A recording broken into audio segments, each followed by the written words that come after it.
Sziasztok, ez itt újra Kinda csatorna, én pedig Krisz vagyok.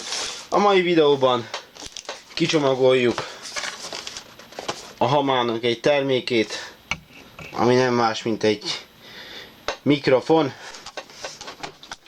Most nézzük, mi van a csomagban.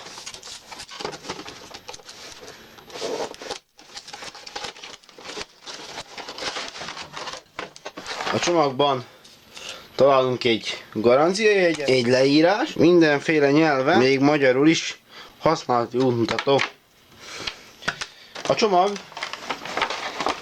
tartalmaz egy popfilter, dizájnosan rajta van, hogy a Urage termékcsalád tagja, egy mikrofon állvány, rezgéscsillapítással, találunk egy sima mikrofon tartót, és találjuk magát a mikrofon egy 1,5 méteres kábellel. Kis dizájnos, takaros mikrofon. Szóval ezek találhatók így a csomagba. Nos, ennyi lenne ez a videó. Ha tetszett, akkor nyomj egy lájkot.